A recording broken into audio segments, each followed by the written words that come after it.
Wir sind Susanne und Christian und wir renovieren auf eigene Faust dieses 150-jährige dänische Bauernhaus.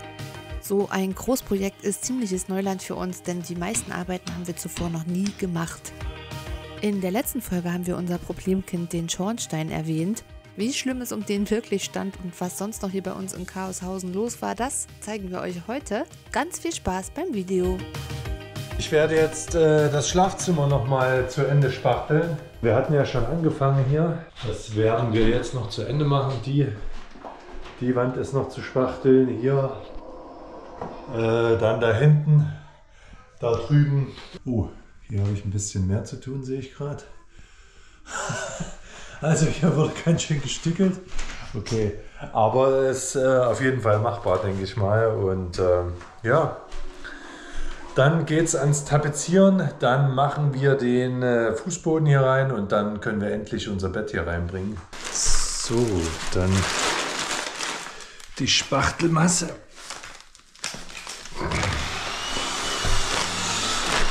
Die Spachtelmasse in den Eimer.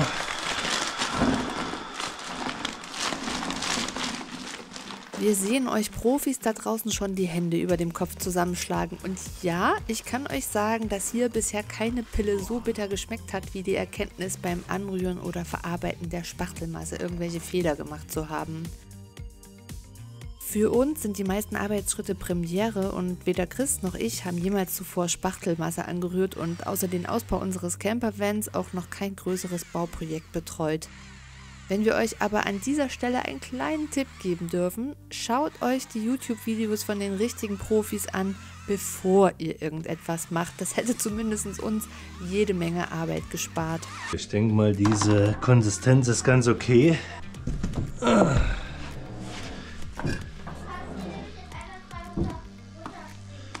Ja. Nach und nach sind wir aber durch Learning by Doing trotzdem noch auf den richtigen Weg gekommen. Allerdings ist das nicht in diesem Zimmer passiert.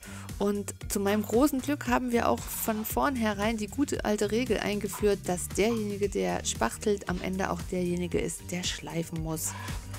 Einen wunderschönen guten Morgen. Wir machen mal einen kleinen Zwischenstand, wo wir gerade stehen, nach 3-4 Wochen Renovierung, muss man sagen. Warum hast du dich heute so eingekleidet? Ich gehe gleich schleifen. Achso, ich dachte, du gehst zum Fasching. Ach so, nee. Aber das kann ich mir aufheben für den Fasching. Ja, auf jeden Fall. Ja, geht dir sehr gut auf jeden Fall. Danke. Ja, schön. Gut, dann schauen wir mal, wie es bei uns aussieht. So, ich habe mich auch mal eingekleidet, weil ich heute auch schleifen werde. Ich habe leider ein bisschen schlechter gespachtelt. Dafür werde ich ein bisschen länger schleifen zum Ausgleich. So, wir machen eine kleine Tour. Hier ist der Eingangsbereich. Hier hat sich noch nicht viel verändert. Da ist Susanne in voller Montur. Die wird heute das Bad schleifen. Ins Bad gehen wir mal rein, wie es hier aussieht. Hier ist die Decke dran gekommen, komplett mit Gipskartonplatten. Die sind schon gespachtelt und einmal geschliffen, einmal gespachtelt, einmal geschliffen. Zweimal gespachtelt. Ah, zweimal schon. Ja. Ja, dann ist es eigentlich fertig oben. Hier an der Seite waren auch so, sagen wir mal, die Decke ist höher gekommen. Hier waren so Unebenheiten drin, die wurden alle von Susanne ausgespachtelt. Die musst du auch noch schleifen, ne? Jo. Genau, die werden auch noch plan geschliffen. Und ansonsten sind wir jetzt eigentlich relativ zufrieden mit dem Bad. Heute wird die Tapete drankommen, so eine Glasfasertapete ist das, Glasfaser-Fließtapete. Dann schauen wir mal, wie das dann aussieht und eventuell wird die heute noch gestrichen. Das werden wir mal sehen, ob wir das schaffen. Naja, aber... Heute Nachmittag zum Sporttraining mit Ja, Leuten. stimmt. Also erstmal tapezieren und dann schauen wir weiter. So, das war das Bad. An den Fliesen hat sich noch nicht viel geändert. Die werden aber noch gestrichen. Die Wände werden noch gestrichen. Aber alles nacheinander. So, dann geht es weiter in die Küche. Hier ist auch die Decke fast komplett neu mit Gipskartonplatten. Die ist richtig schön gerade geworden. Da muss noch gespachtelt und geschliffen werden. Das werden wir heute, glaube ich, nicht schaffen. Susanne hat mal eine Schicht von diesem Cremeweiß aufgebracht. Sieht richtig schön aus. Hier auch mal, nur mal so, wie es aussieht. Da müssen wir auf jeden Fall noch mal eine Schicht drüber machen. Aber, also eine Schicht drüber streichen, aber prinzipiell sind wir mit der Optik sehr zufrieden. So wird dann die ganze Küche werden. Es wird auch eine neue Arbeitsplatte geben von der Küche. Eine richtig schöne mit Holzfurnier. Die steht da. Bloß mal vorab zum Zeigen. Die sieht so aus. Und die ganze Küche wird in cremeweiß sein. Und wir denken mal, das wird richtig schön werden. Hier werden wir dann auch noch tapezieren. Da ist einiges schon runtergekommen an Tapete. Aber die war auch nicht richtig plan. Also die hat auch immer so schadhafte Stellen gehabt. Und da wir die Decke, wie hier zum Beispiel, und da wir die Decke tapezieren müssen, die Gipskartonplatten, ja, machen wir das dann einfach mit, weil wir so viel Elan haben. So, dann hier im Vorraum, hier ist überall noch das Nut- und Federholz dran. Der ganze Vorraum ist noch nicht verändert worden. Wie gesagt, das müssen wir noch machen. Das kommt in den nächsten Tagen. Hier ist auch überall Gipskarton oben dran gekommen. Das Nut- und Federholz ist ab. Hier werden wir noch einen schönen Abschluss machen. Das dauert aber alles ein bisschen länger. Das machen wir aber auch nicht heute. Also hier einen schönen runden Abschluss, damit das schön ruhig und homogen aussieht. Ne, hier muss auch noch gespachtelt werden und geschliffen. Dann gehen wir mal hoch. Das ist ja das zukünftige Kinderzimmer. Hier ist jetzt soweit auch nichts weiter passiert. Das kommt, ja, ich denke mal nächste Woche kommen wir dazu, auch den Kamin zu machen. Hier eine schöne Schicht drauf zu machen, das erkläre ich aber alles noch später. Und dann kommen wir jetzt in den Schlafzimmerbereich. Hier sind wir schon ziemlich weit. Hier ist das Spachteln schon fertig. Hier muss ich bloß noch schleifen.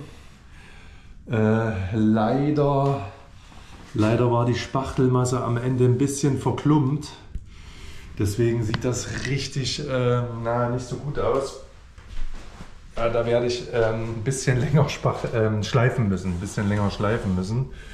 Ja, ansonsten, wie gesagt, wir haben ja alles verkleidet. Alles ist zu, alle Schraubenköpfe sind zu. Und wenn wir hier mit Schleifen, Spachteln fertig sind, dann können wir ja auch tapezieren. Darauf freuen wir uns schon richtig, dann geht es richtig vorwärts und dann sieht der Raum auch richtig schön aus. Danach werden wir den Fußboden machen. Ja, mal schauen, wie weit wir heute kommen. Los geht's. So, und zwar, ich fange mal an mit dem 80er Schleifpapier, weil, wie gesagt, ich doch sehr grob gespachtelt habe. Muss ich jetzt ein bisschen mehr schleifen? Ja, nützt halt nichts. Los geht's!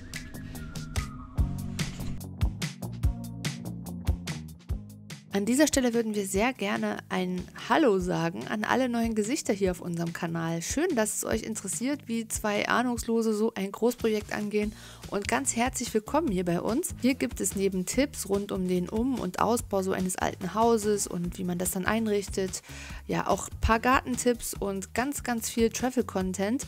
Denn bevor wir nach Dänemark ausgewandert sind, waren wir 3 Jahre lang in unserem Campervan in ganz Europa unterwegs. Also schaut euch gerne mal auf unserem Kanal um, wenn euch da etwas genauer interessiert. Wir haben ganz viele Reise-Highlights für euch gespeichert. Bei uns geht es weiter im zukünftigen Schlafzimmer. Susanne spachtelt fleißig die letzten Lücken zu und ich versuche hier die Tapete abzubekommen. Die habe ich jetzt erstmal eingeweicht mit Spülmittel und Wasser. Und die ist aber relativ schief, die Wand. Wir überlegen, die jetzt ganz rauszumachen. Ich muss mal sehen, die ist mit solchen Pappnägeln hier reingemacht worden. Ich muss mal sehen, ob ich die rausbekomme. Und dann schauen wir mal. Es sind relativ große Gipskartonplatten, die man nochmal verlegen müsste. Mal sehen, wie wir uns entscheiden. Ich habe es geschafft. Die Tapete ist ab. Ich zeige es euch mal. Ja, leider ist die Wand auch abgegangen. Also wir haben es jetzt mit Absicht abgemacht, weil erstens, man hat die eingeweicht, die hat übelst nach Zigarettenrauch gerochen, die Gipskartonplatte. Außerdem war sie an einigen Stellen kaputt und zu allem Überfluss war sie sehr schief dran gemacht worden. Und deswegen sind wir jetzt froh und zufrieden, dass die doch ab ist jetzt. Nee, nicht wir. Nur du. Wie bitte? Also ich bin froh und zufrieden, dass sie ab ist. Wie sieht es bei dir aus? Ich bin weder froh noch zufrieden. Also Susanne hatte sich eigentlich vorgestellt, dass wir in den nächsten 1-2 Tagen das Schlafzimmer fertig bekommen und wir hier drin schlafen können. Das ist jetzt ein bisschen wieder in die Ferne gerückt, weil ich den Kamin hier freigelegt habe. Und ich hatte viel dazu gelesen, ich wusste das jetzt auch schon. Der wurde vom Gutachter, wurde das hier als Wasserschaden betitelt. Ich glaube, ich hatte das schon mal gesagt, das hier drüben. Aber das ist kein Wasserschaden, der Kamin ist versottet.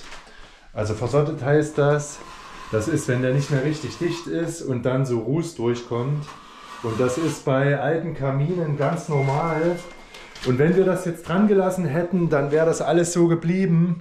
Und deswegen bin ich schon froh, dass wir es abgemacht haben. Wir haben geeigneten Isolationsgrund dafür und wir machen dann wieder eine Zementschicht drauf. Und dann ist das für einen Augenblick erstmal gefixt. Und langfristig muss aber der Kamin saniert werden, da muss ein Metallrohr eingezogen werden und dann hat man dieses Problem hier, dass hier der Teer durchkommt, das hat man dann nicht mehr. Aber jetzt für die Zeit, was wir jetzt machen können, bis der Schornsteinfeger kommt, machen wir da die Isolation und neuen Putz dran. Das wird 1-2 Tage dauern, schätze ich mal gucken. Aber dann haben wir zumindest das gute Gefühl, dass wir wirklich alles in Ordnung gebracht haben. Wir gehen das jetzt an und dann ist das auch in Ordnung. Das hier machen wir, die Gipskartonplatte machen wir auch. Es war auch mit Nägeln, die Nut war nicht gespachtelt. Es hat mir alles nicht so richtig gefallen. Es ist jetzt gut, dass sie rauskommt und dann machen wir das einmal ordentlich. Und dann ist das auch in Ordnung.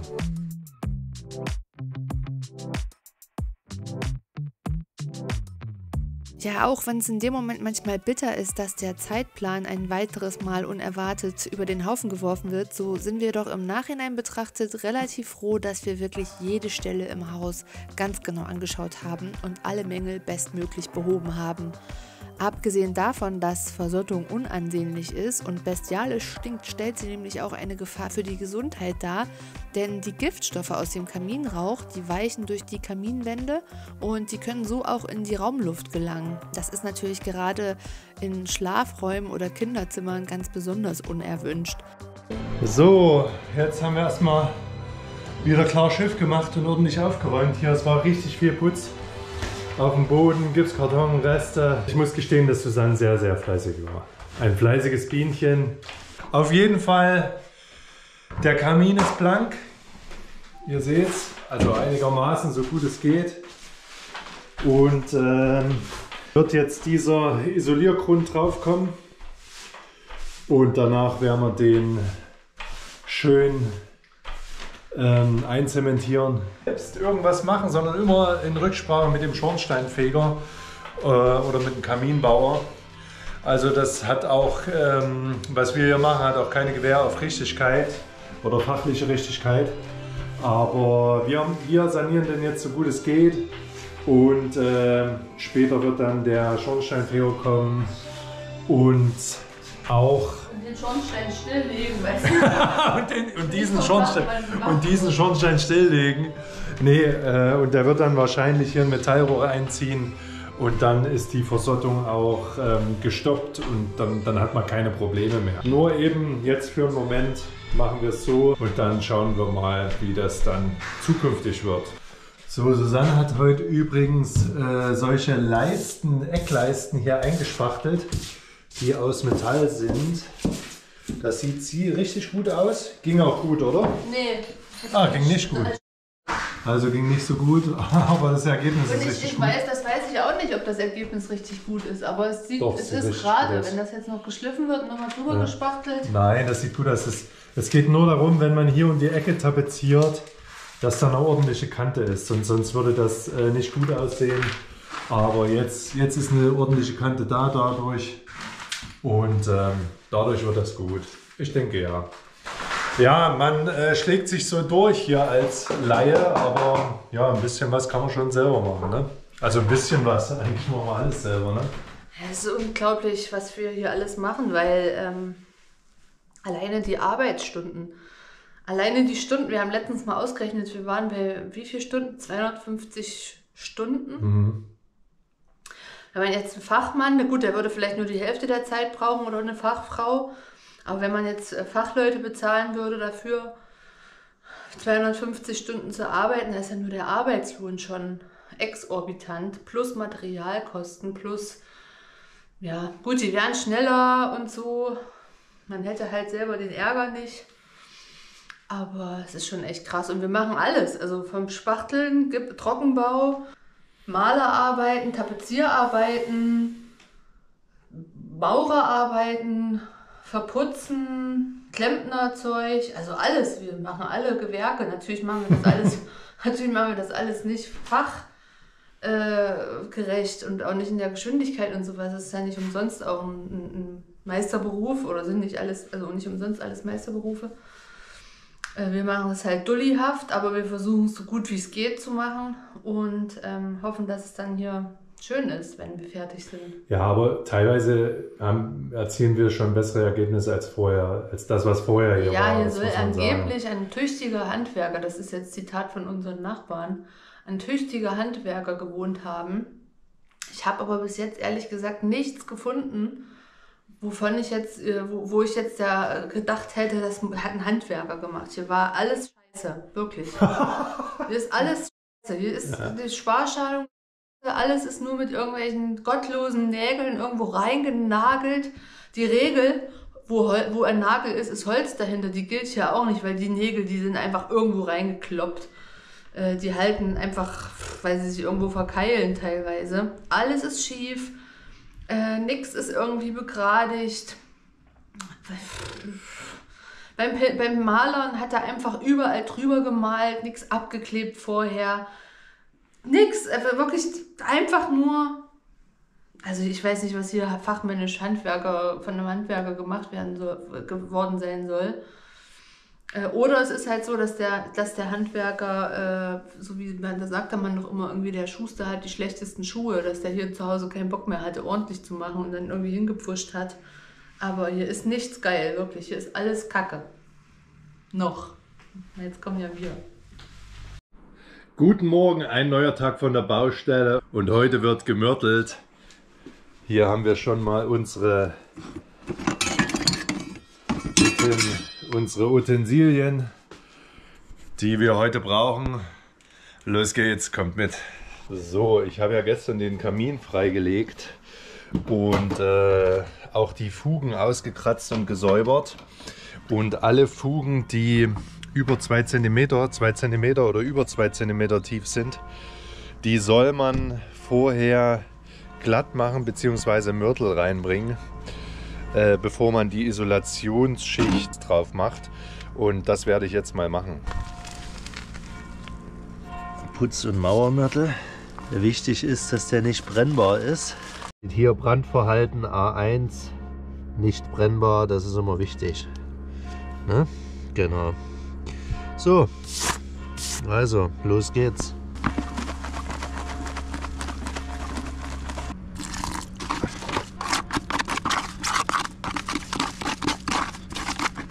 So, das sieht jetzt ganz gut aus und fühlt sich auch gut an. Das werden wir nehmen.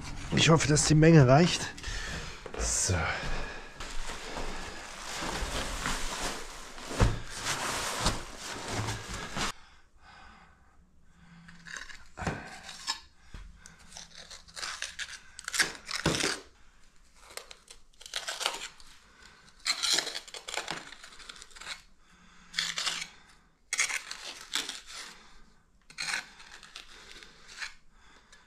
So, jetzt werde ich so die Löcher hier zumachen, dass das richtig dicht ist.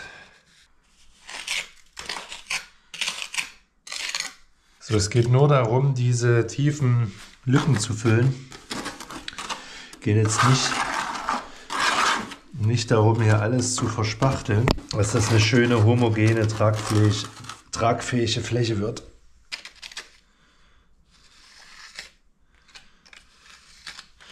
So, ihr könnt ja mal sagen, was ihr davon haltet. Ob ihr das auch selber machen würdet. Seid ihr so DIY-Leute oder auf keinen Fall? Und lasst das lieber vom Fachmann machen. Ich bin auch nicht der große Maurer, aber bis jetzt geht's. Brauche halt ein bisschen Geduld, um das alles schön zuzumachen. Und diese Kelle hier, die ist sehr hilfreich, sonst würde das gar nicht funktionieren. Das Schornsteinproblem wird uns jetzt noch für ein Weilchen begleiten, denn der Kamin steht mitten im Haus und führt einmal durch alle Etagen bis nach draußen, logischerweise. Ja, da Versottung in der Regel oben am Schornstein beginnt, ist sie natürlich dort naturgemäß auch am schlimmsten, aber dazu dann mehr in einem der nächsten Videos. So, das ist jetzt richtig schön dick drauf. Ich habe eigentlich ein gutes Gefühl dabei. Ob es dann wieder durchschlägt, werden wir sehen. Aber prinzipiell gefällt es mir jetzt richtig gut. Da sind auch keine Löcher mehr. Es ist alles überall dicht drauf, gleichmäßig. Und morgen können wir dann zementieren. Oder verputzen, besser gesagt. Der nächste Tag ist angebrochen. Wir sind im Schlafzimmer. Der Kamin, das Antisod am Kamin ist soweit getrocknet über Nacht. Und jetzt können wir den Kamin verputzen. Dazu habe ich jetzt mal eine reichliche Menge Zement angerührt oder Mörtel angerührt. Und ich gucke mal, wie es gehen wird. Ich denke mal, das wird ganz in Ordnung sein.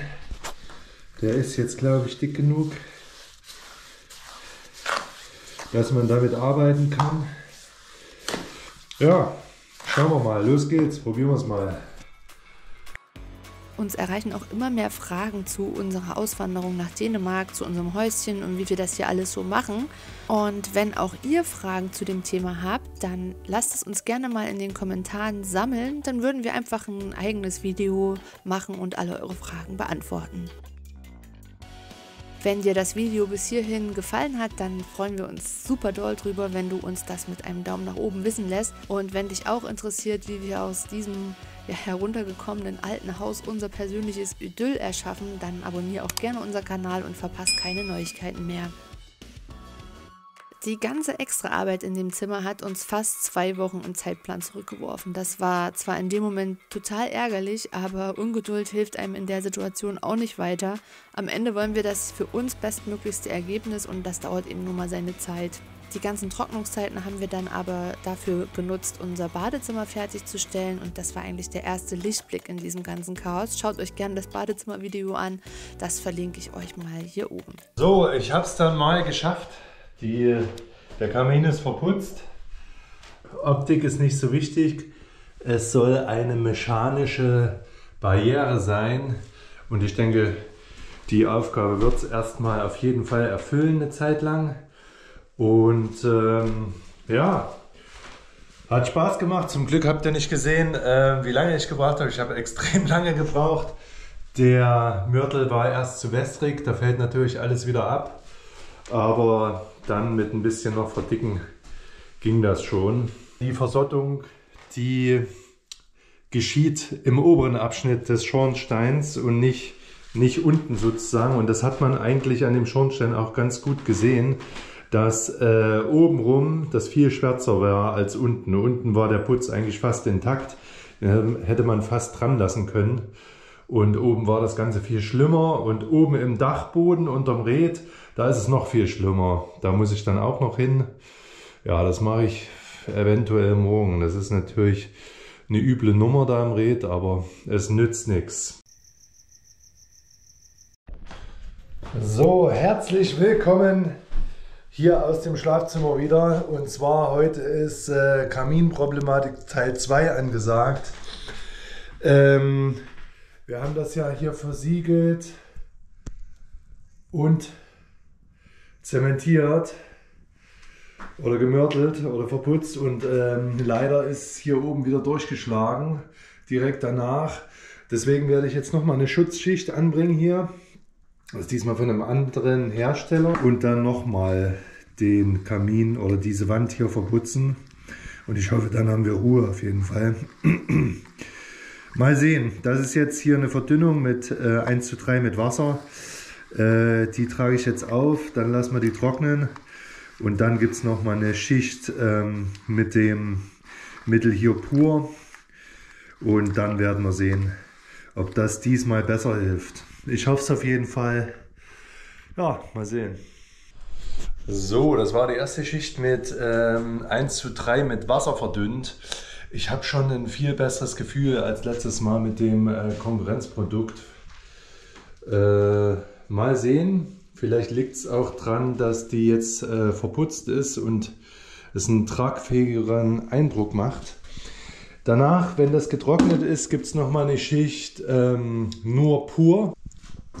Und dann werde ich wieder drüber putzen.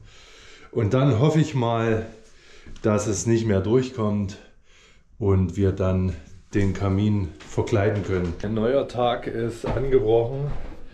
Die endlose Geschichte geht weiter. Wir sind wieder im Schlafzimmer und der Kamin kriegt heute seinen zweiten Anstrich.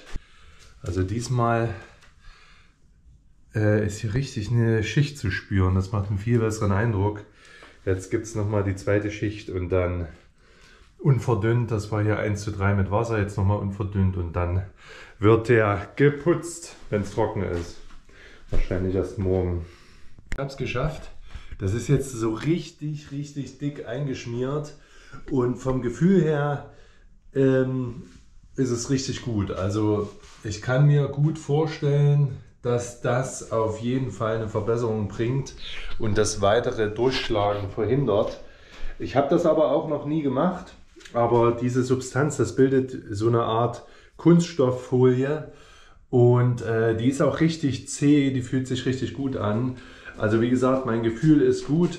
Wer sowas schon mal gemacht hat, der kann es gern mal in die Kommentare schreiben, was ihr davon haltet und ob das was gebracht hat. Wie gesagt, mein Gefühl ist gut und wie von gestern zu heute. Wir gehen mal zu Susanne ins Bad. Die macht auch was richtig Interessantes. Guck mal. So, einmal durch den ganzen Mess und dann schauen wir mal bei Susanne zu. Also wir haben uns dazu entschieden, dass wir die Fugen von den Fliesen in einem Cremeweiß anmalen werden. Dazu brauchen wir aber sehr viel Feingefühl. Für mich wäre das überhaupt nichts. Also das ginge gar nicht. Aber du machst das super. Da hinten sieht man schon ein bisschen vorblitzen. Es sieht sensationell aus. So, es geht weiter mit der endlosen Kaminbaustelle. Hier ist jetzt, wie gesagt, die Schutzschicht drauf. Und jetzt wird das Ganze verputzt und dann kleiden wir es wieder ein, wenn es abgetrocknet ist. Heute werden wir auch noch hier die restliche Spachtelmasse schleifen. Ja, und wenn das fertig ist, dann können wir hier tapezieren. Susanne macht jetzt schöne ordentliche Dämmung rein. Wir haben die Styropor-Dämmung, die vorher drin war, rausgemacht. Ich glaube, das ist jetzt ein bisschen suffizienter. Das sieht, passt auch wirklich gut rein. Und dann werden wir die ganze Geschichte verkleiden hier. Die Unterkonstruktion hat richtig viel Arbeit gemacht, weil die Wand sehr schräg und krumm ist. Aber ja, jetzt hat es schlussendlich gepasst und wir sind jetzt zufrieden.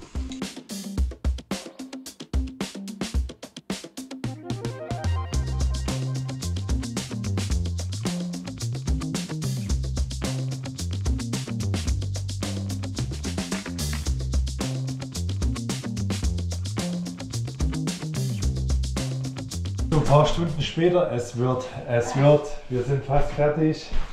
Wir machen hier noch eine kleine Resteverwertung. Das sieht richtig geschickt aus. Ja, vor allen Dingen das Spaltmaß, das ist wie beim Profi hier. Ja. Ja. Oder? Ja, wir sind beide Tetris-Generation und da haben wir es zu einem gewissen Perfektionismus geschafft. Die Wand ist zu, jetzt wird gespachtelt. Chrissy, Master of the Quill, macht sich schon bereit. Hier ist schon das Wasser drin. Da kommt jetzt bis kurz unter das Wasser ein Berg Spachtelmasse rein. Und dann kommt das Rührgerät, das wir hier bei uns in der Garage gefunden haben. Ist vielleicht nicht das Beste, was es auf dem Markt gibt, aber er hat hier seinen Dienst auf jeden Fall verrichtet. Genau, also hier kommt jetzt Zeug rein. Sollte man übrigens nicht mit einem Akkuschrauber machen. Nur, dass es mal gehört. Und was benutzt du? Ausnahmsweise heute mal einen Akkuschrauber, aber sollte man eigentlich nicht machen. Dir ist aber klar, dass wir nur den einen Akkuschrauber haben. Wenn der kaputt geht, Ja. schraube ich dann mit der Bohrmaschine die Schrauben rein oder was? Das könnte man so machen. Ja, das könnte man so machen. Alles klar. Gute Idee. Ihr werdet gleich Zeuge einer unserer bisherigen Meisterleistungen. Boah, jetzt wird es trüb, ey. Jetzt wissen wir gar nicht, wie viel drin ist. Oder lass mal abkippen. Jetzt wird scheiße. Ja. Boah, das sind richtig Profis bei der Arbeit. Hier kann man viel lernen. Also viel, auch wie es nicht geht. Vor allen Dingen, wie man es nicht machen soll. Ja, das war immer wichtig, aber das schüttet den ganzen Dings rein. Das Problem ist, wenn man so zu viel davon anmacht, dann muss man auch ziemlich schnell arbeiten, weil der sonst anzieht. Und wenn der anzieht, dann muss man so ein bisschen Wasser dazu machen. Dann Brustmahlzeit. Dann geht gar nichts mehr. Stell das mal senkrecht rein. Und jetzt drückt sie an. Du hast auch noch nie Kuchen mit deiner Mutter gebacken, oder? Nee. Wir haben immer Komm, wir nur tauschen nochmal. Du hast immer nur gefressen. Nee, es gab keinen Kuchen in meiner Kindheit. Und das deine Mutter sieht. Da Leider. wird sie wahrscheinlich sogar kommentieren. Schön groß an meiner Mutter. Los, zweiten Sack. So, Susanne macht sich an den zweiten Sack ran. Alles klar. Der ist schon offen. Das ist richtig ein bisschen schön. Und jetzt? In so frisch auf, wie so rein. Mhm. Ja, noch mehr, ne?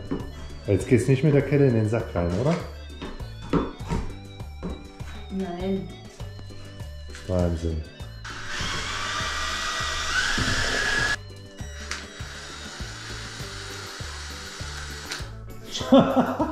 Ist das ein Zaubertrick? Ist das ein Trick, oder? Das heißt Physik. Der Trick heißt Physik. Physik, okay. Und die Zentrifugalkraft. Aha. Die sorgt jetzt dafür, dass die überflüssige Masse weggeschleudert wird Ja, an den Eimerrand und an dein Hosenbein. danke. Und dann ist der Quirl schon so gut wie Sau. Schön. Weißt du? Ich dachte, das ist die Corioliskraft. Nee, die wirkt senkrecht zur Zentrifugalkraft auf die sich wegbewegenden Teilchen ein. Aha. Okay. Aber ich weiß es nicht genau, ich glaube. Also alle Physiker, die das gucken, schreibt in die Kommentare, wie es wirklich ist. Das wäre sehr, sehr wichtig auch. Können auch andere Berufsgruppen reinschreiben. Wir müssen leider immer mehr Gips, mehr Spachtelmasse zugeben, um das ganze Wasser zu. Wir haben leider im ganzen Haus nicht so viel mehr zu spachteln wie. Ja, das reicht Noch jetzt. nicht. Das reicht jetzt wirklich eine ganze Weile. Naja. Spachteln wie eine Weltmeisterin hier. Ja, Susanne muss sich beeilen. Die Topfzeit ist jetzt nicht so lang. Aber naja. Was soll's. So, ich werde einmal durchlüften. Sag auch dazu, warum. Durch das Spachteln, durch das Gips muss man einfach von Zeit zu Zeit lüften. Das ist einfach so. Dieser riesige Eimer voller Spachtelmasse, der hätte für das ganze Zimmer, wenn nicht sogar fürs ganze Haus, gereicht. Aber das war ja nun schon so gut wie fertig gespachtelt, also blieb uns nichts anderes übrig, als den Großteil wegzuwerfen. Und das war total ärgerlich und natürlich ein gutes Learning für den Rest des Hauses. Nach einer weiteren Woche hatten wir den Raum dann endlich fertig tapeziert, konnten die Wände streichen und den neuen Bodenbelag verlegen. Da haben wir uns für Teppich entschieden. Falls ihr euch wundert, warum wir uns im Schlafzimmer für die Farbe Rosa entschieden haben, ich hatte es euch im letzten Video ja schon verraten, wir haben uns kurzfristig umentschieden und aus diesem Raum das Kinderzimmer gemacht und das hier ist die Farbe, die sich unsere Mini für ihr künftiges Spieleparadies ausgesucht hat. Wie das fertige Kinderzimmer aussieht, das zeigen wir euch in einer der nächsten Folgen. Und ich finde auch, dass die Farben sehr, sehr schön miteinander harmonieren, weil das ja auch so ein kühles Beige ist, genauso wie die Wandfarbe so einen kühlen Ton hat. Und ja, perfekte Grundlage, nicht so aufdringlich, damit man hier so richtig schön sich dekorativ austoben kann. Ich freue mich schon richtig drauf. Und ich glaube, Mini freut sich auch, dass sie endlich ein richtig tolles Kinderzimmer kriegt. Ja, und ich freue mich, dass wir ihr den Wunsch erfüllen können.